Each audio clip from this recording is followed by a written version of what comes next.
Assalomu alaykum obunachilar. Agar biz bu videoda 50 ta obuna chiqsa, biz buni ikkinchi qismini ham olamiz.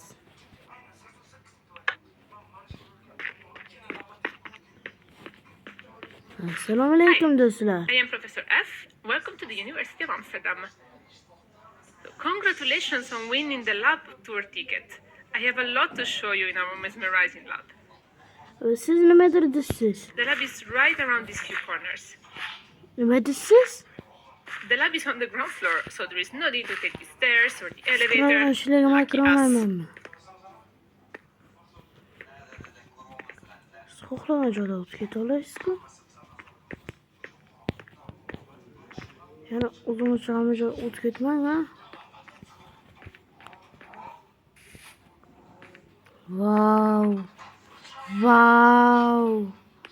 This is my Wow! assistant. Hi, wonderful. Welcome to the University of Amsterdam. We are building a quantum computer based Bunu on ben- clouds of cold atoms. And to control them, we must first heat Bossam them böyle into a öyle gas. They will fly even faster than a supersonic jet. We can then slow them by using lasers to stand still.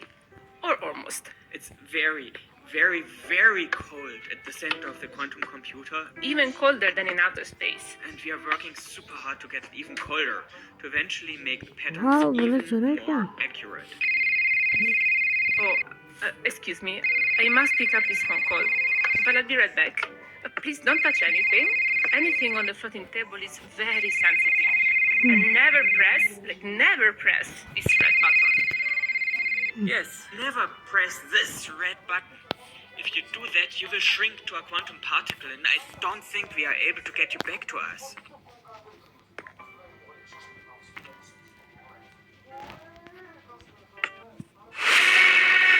Doktor ne bo'lyapti? Oh no! What did you do?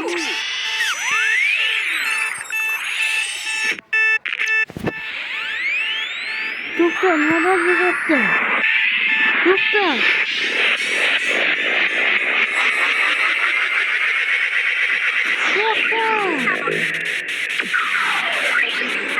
Qanaqa qilib ovozga jo'natdi? Nima bular?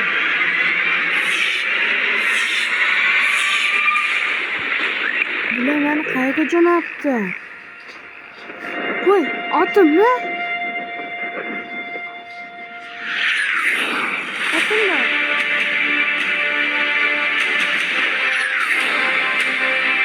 Oxir qo'ynoq. Ne qo'ynoqqa tushib qoldi. Do'stlar, meni bu yerdan qutqaringlar. Agar siz mening 50 ta obuna chiqsangiz, men buni ikkinchi videosida tirik qolaman.